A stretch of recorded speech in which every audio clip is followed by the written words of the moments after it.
Escuchar esta letanía en las montañas de las Urdes es una experiencia de difícil descripción. Canto de ánimas.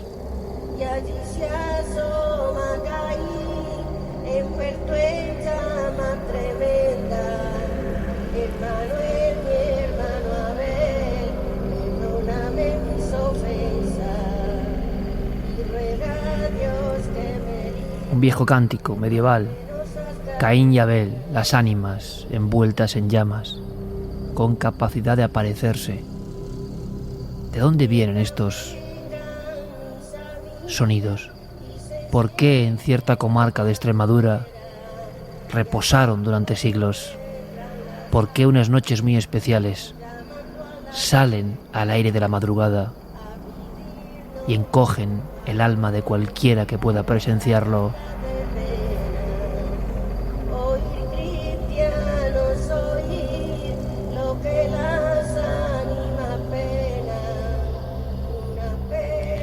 La primera vez que escuché este cántico era en la antesala, esa tierra fascinante y maldita durante mucho tiempo, las Urdes extremeñas, en la población salmantina de la Alberca. De alguna forma aportón hacia las Urdes, en sus viejas callejas, de luz casi anaranjada por lo mortecina, de paredes húmedas, de portales cerrados, de laberínticas y estrechas cuestas. Una mujer enlutada, con un candil, haciendo una ruta. Yo lejos, pero siguiéndola, nadie más. Y este cántico.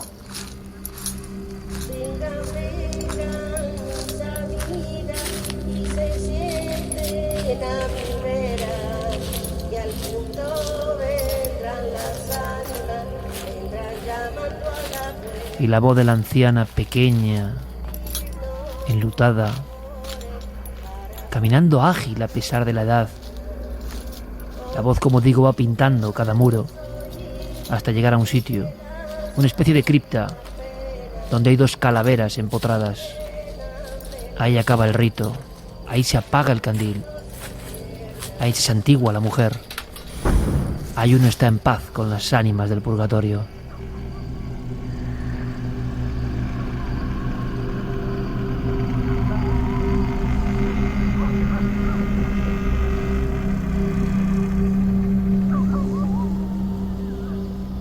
Y ellas por la lengua penan,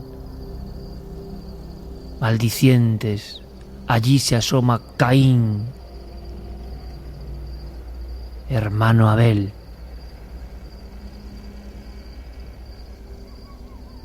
Ecos ancestrales de un tiempo inmemorial, lejanísimo, que se mantiene vivo con unos últimos latidos.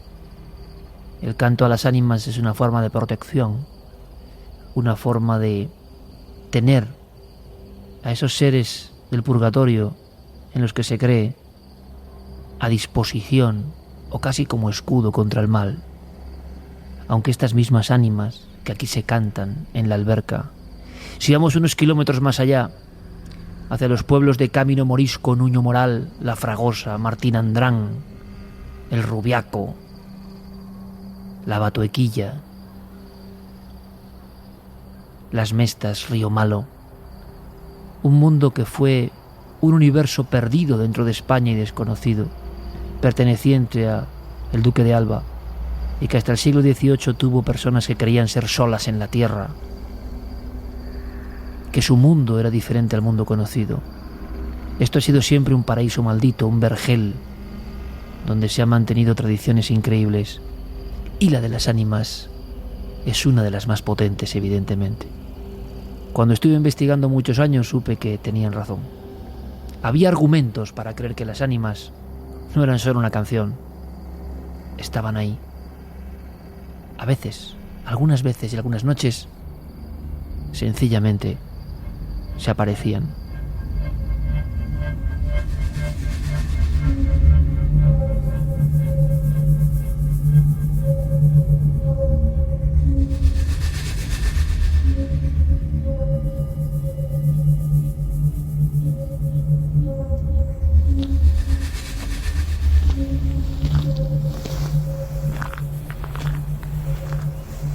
Una noche, Pedro sube cansado hacia la cuesta de la aldea de Aceitunilla. Escuchamos sus pasos cansados. Hay un grupo de lugareños que se han despedido después de las faenas largas del campo y de la cena.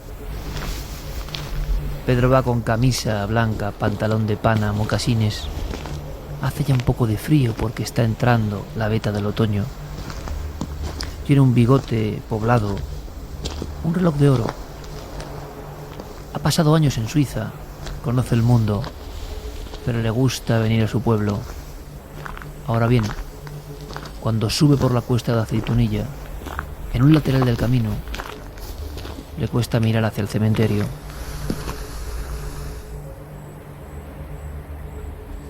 Le cuesta mirar porque cuentan que ahí siempre han pasado cosas extrañas relativas a las ánimas. El cementerio apenas es una puerta desvencijada, unas cruces de madera, unas lascas de piedra irregular, que quizá tiempo atrás fueron un ángel, un santo, una virgen. Es como si el tiempo los hubiera comido, como pasa con muchos pueblos de las urdes. Pero lo que el tiempo no se ha comido es la presencia extraña que a veces merodea, tal y como contaban siempre los antiguos.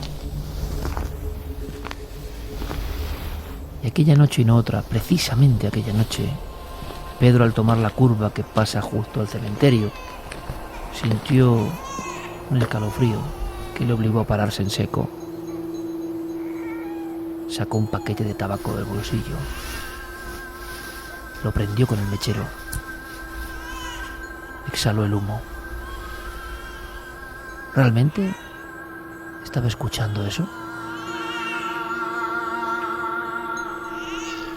Tenía que ser evidentemente un alimaño, un animal del campo. Un gato montés incluso, ¿por qué no? Existen en la zona. Pero aquello era un llanto continuado, presente, cercano, casi en el arcén. El llanto de un bebé.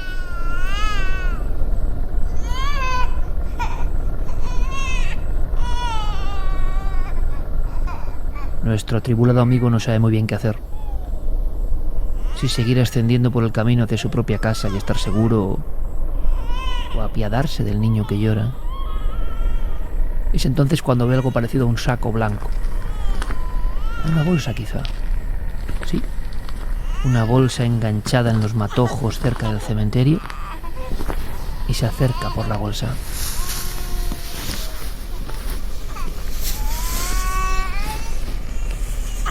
Es entonces cuando Pedro, que trabajó mucho en Suiza, que vio el mundo,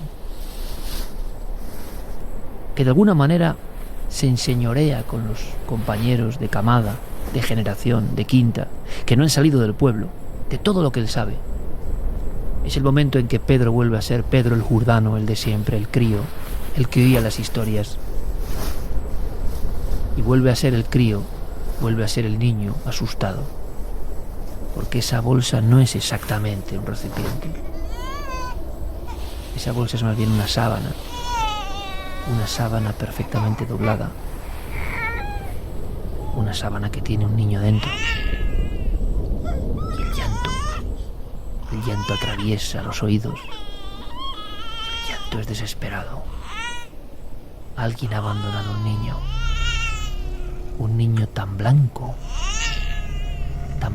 como la propia sábana que lo cubre.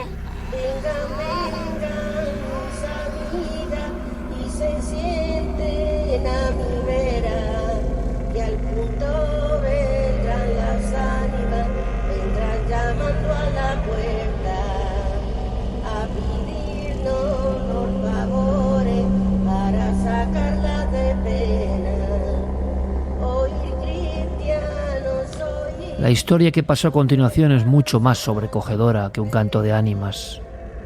¿Cuántas veces pasó la anciana de la Batuequilla, de la Horcajada, del Carabusino por esas tierras, consagrando el entorno para que las ánimas fuesen buenas?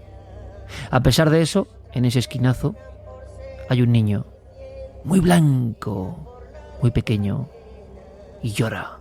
Y cuando Pedro se aproxima, el niño se levanta. El niño es capaz de alzarse sobre sus dos piernecitas y parece sonreír, todavía con la sábana por encima. Y entonces Pedro sale corriendo.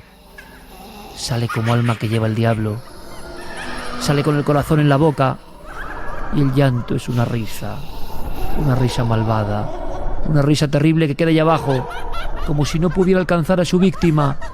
Ese niño se ha puesto de pie porque iba por él. Ese niño no era un niño.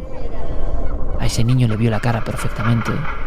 Los ojos y la boca con un diente.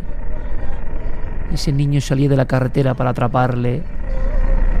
¿De dónde viene ese maldito niño?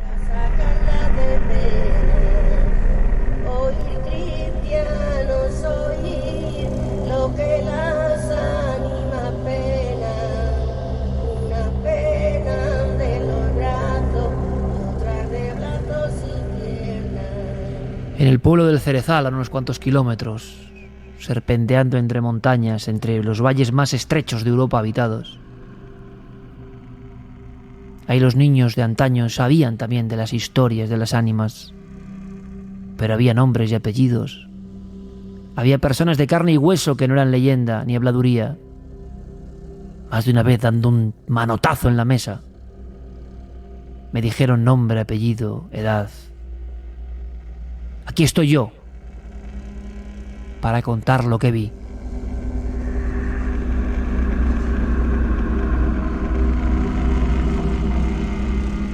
Y es que las noches en esta región española son muy especiales, muy negras como la boca de un lobo, llenas de arbustos, de vegetación, de malas hierbas a veces, de curvas, de puertos, de rocas húmedas oscuras, de aristas peligrosas, de cementerios desvencijados, de casas de pizarra como tortugas que se apiñan para no caer, de barriadas marrones, donde se metían los animales en esos corrales, donde también vivía la gente, apenas con 2 patatas y un poco de tocino, asomados al barranco, atemorizados por el aullido del lobo, por el jabalí y por algo mucho peor, la sensación de que algunas noches las ánimas venían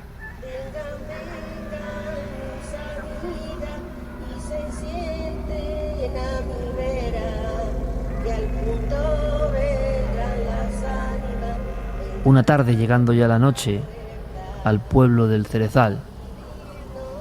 Ocurrió algo que todos recuerdan. Esta mujer que canta, exactamente esta mujer que canta el viejo cantar de las ánimas, fue testigo.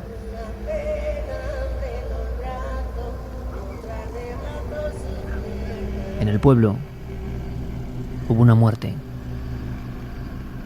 desgraciada, una muerte a destiempo.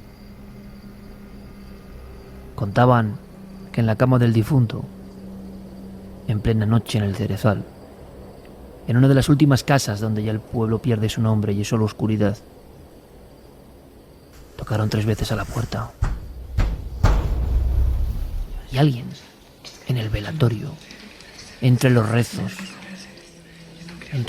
continuados de las mujeres de negro, alguien vio en la ventana fría de la madrugada, al otro lado del cristal, dividido en 4, a través de ese ventanuco, sí, vio una cara que se aproximaba, una cara macilenta, una cara de muerto viviente, de amortajado, como un Lázaro que viniera a avisar de que no estaba realmente todavía en el más allá. Un ánima. Y varias personas del cuerpo presente del difunto vieron esa cara reflejándose, aproximándose, como si una propia sombra de uno mismo mirase a ver qué ocurría en el cuarto de su propio velatorio. Ese mismo individuo fue observado andando, hierático, casi como un robot, con los ojos muy abiertos e inexpresivos, alejándose monte arriba. Y la persona que lo vio, que yo la conocí, no se atrevió a seguirla. Iba con una sábana vieja, tan vieja y blanca como la de ese niño, como un distintivo de los que ya no están aquí. Y sin oírse sus pasos, a pesar de que los pies se metían entre ortigas y espinos, aún sin oírse los pasos, sin mirar atrás, aquella figura alta de pelo desvencijado y sábana blanca vieja se metía poco a poco en la boca del monte. Y el hombre no se atrevía a seguirle.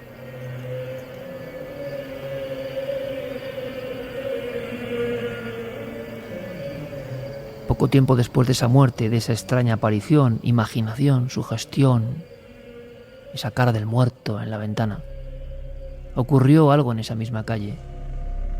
Y esta mujer que canta, como digo, nos lo recordaba.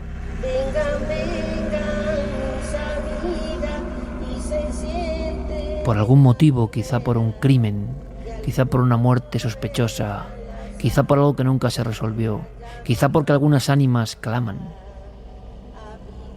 Aquella tarde-noche, con los últimos ribetes rojos despidiéndose y convirtiendo el techo del cielo ya en una cúpula oscura.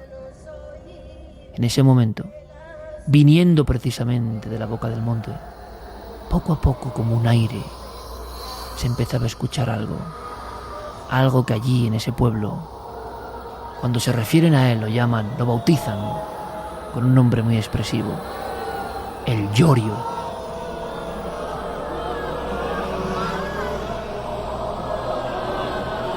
El llorio, el llanto, el lamento. ¿Cómo era?, preguntaba yo, en la misma esquina de ese pueblo viejo. Y era un viento diferente a cualquiera de los vientos. Y era una sinfonía de dolor. Y eran niños y adultos. Y era como una comitiva invisible que solo se podía oír. Y ponía tal espanto en el alma que también se escuchaban las ventanas, ¿la escucháis? Cerrándose. Las lascas de madera cerrándose bruscamente al paso del llorio. Y las gentes que no se atrevían ni a mirar. Y alguien como esta mujer que se atrevía a mirar por la rendija temblorosa, llena de miedo, no veía nada. Un pequeño aire. Un silbido del viento, atravesando la vena grande del pueblo vacío. Y esos lamentos terribles que van quedando allá a lo lejos, que van dejando el pueblo atrás, que hielan la sangre de la comunidad y que parecen subir de nuevo por la sierra, quizá para nunca más volver.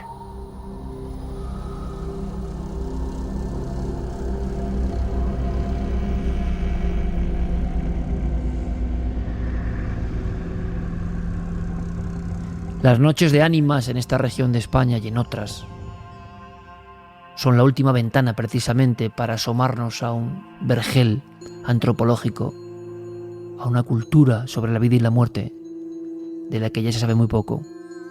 Pero en los montes hay cruces de piedra, cruces de palo, signos extraños, que son como lugares marcados donde este mundo diferente podía aparecerse. Un día en el pueblo del Carabusino, en los altos riscos de Extremadura, en plena noche, otra persona murió. Una enfermedad lo había consumido. Y entonces cuentan que el cura y una mujer escucharon el llorio un día después del suceso.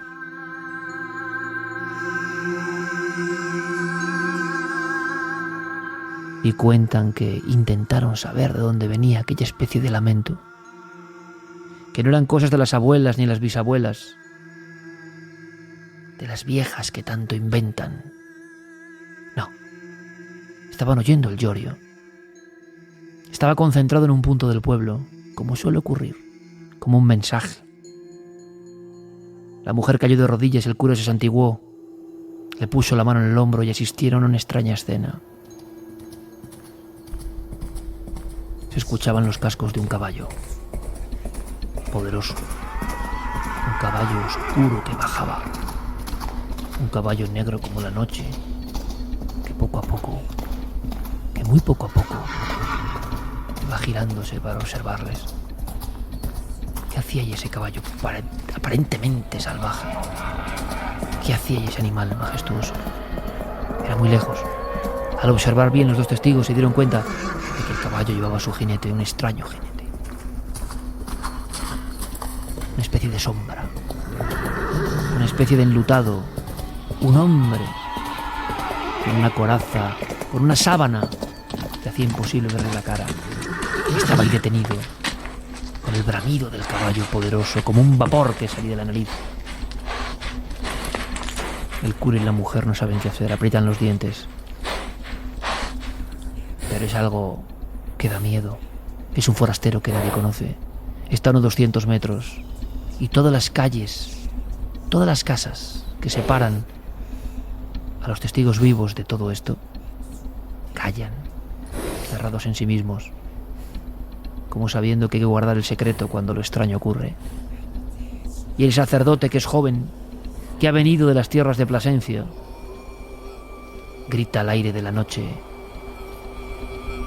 ¿Quién va? ¿Quién va? ¿Quién va? ¿Quién va? ¿Quién va? ¿Quién va? ¿Quién va?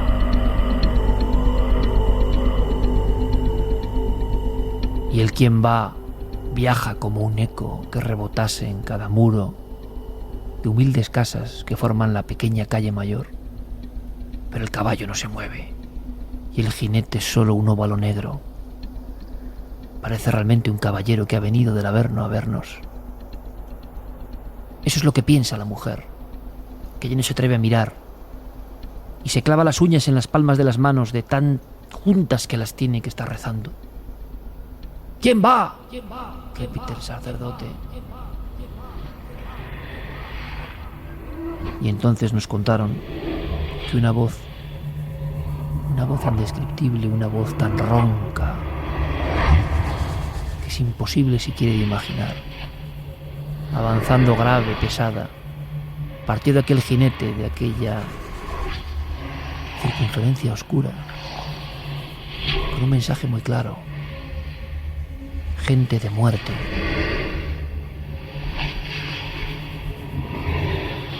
Acto seguido, el caballo galopa, el caballo arranca, el jinete se marcha sin entrar en el pueblo, y los dos testigos asustadísimos, uno de rodillas, otro de pie, clavado como un cirio, aterrorizado ante algo imposible que están viendo, contemplan como si fuese atado a la espalda de ese jinete oscuro, embozado, va un hombre con la cara inexpresiva, los ojos muy abiertos como huevos, y una especie de mortaja o de sábana.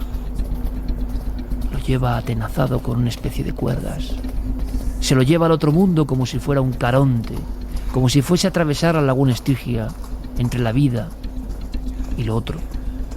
Y ven la cara de ese hombre que es el difunto que el día anterior había muerto consumido por la enfermedad. Y un eco lejano, muy lejano, parece repetir la sentencia, como una presentación terrible: gente de muerte.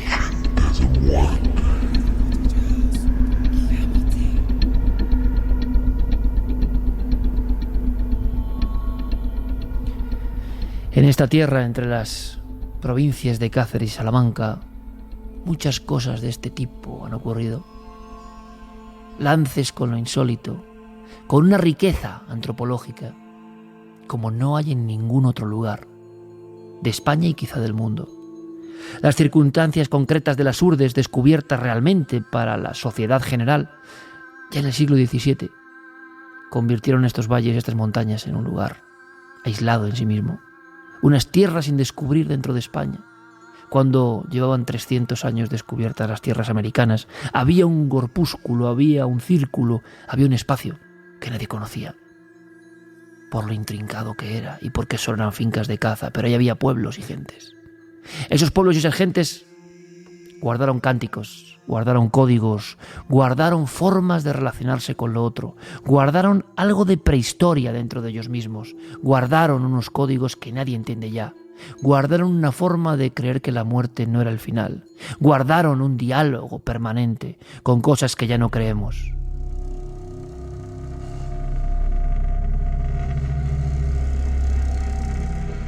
Téngame En mis viajes a las Urdes desde muy joven, aprendí términos y palabras increíbles, tan viejas como estos cánticos. Toda una serie de terminologías que tenían que ver con los seres que se aparecían. Y así me contaron que lo que vio Pedro era el niño blanco, que lo que se apareció al cura y a la mujer era el cortejo de la gente de muerte. Pero había más. Y quizá un día podamos recuperar estas historias, que son como espejos del otro lado, que nos indican que no sabemos todo, que cambian las vidas.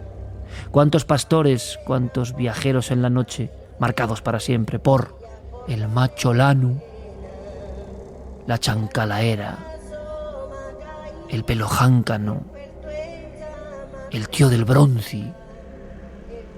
Nombres que significan que ha habido una relación permanente en las creencias, en la fe y en la aparición de lo increíble durante siglos en esta zona de España. Y cada caso es más sobrecogedor que el otro. Figuras que flotan, figuras que se despeñan, figuras que esperan en el camino, figuras que van a por uno como ese niño que ríe. ¿Quién eres tú, niño de la aceitunilla?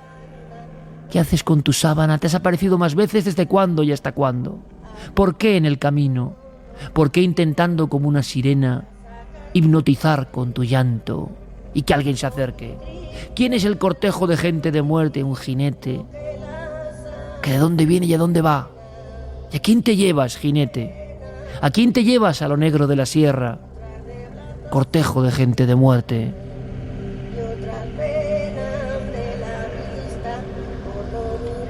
¿Y por qué personas que se visten por los pies con nombres y apellidos y vidas sufridas y ningún miedo al ridículo, sino con amistad engarzada a la verdad, te hablan del llorio? Los niños, ¿de dónde? ¿Apareciendo por qué? Con un cántico que, si se escucha una sola vez, ya nunca más se va a poder olvidar. En este mundo con iPad, satélites, inteligencia artificial, hay un rincón de España, muy concreto, donde uno puede conjurarse a favor de las ánimas para protegerse de aquellas otras que vagan en los ultramundos, con forma de niño, de jinete, de espectro, de difunto que mira a través de la ventana. Hay que estar protegidos. Por eso para vosotros, amigos, el canto de las ánimas en las Urdes. Oír cristianos, oír lo que las ánimas penan, una pena de los brazos y otras de brazos y piernas, y otras penan de la vista por no mirar con decencia, y otras penan por ser maldicientes, por la lengua pena, y allí se asoma Caín, envuelto en llama tremenda. Hermano es mi hermano Abel, perdóname mis ofensas, y ruega a Dios que me libre de estas penosas cadenas.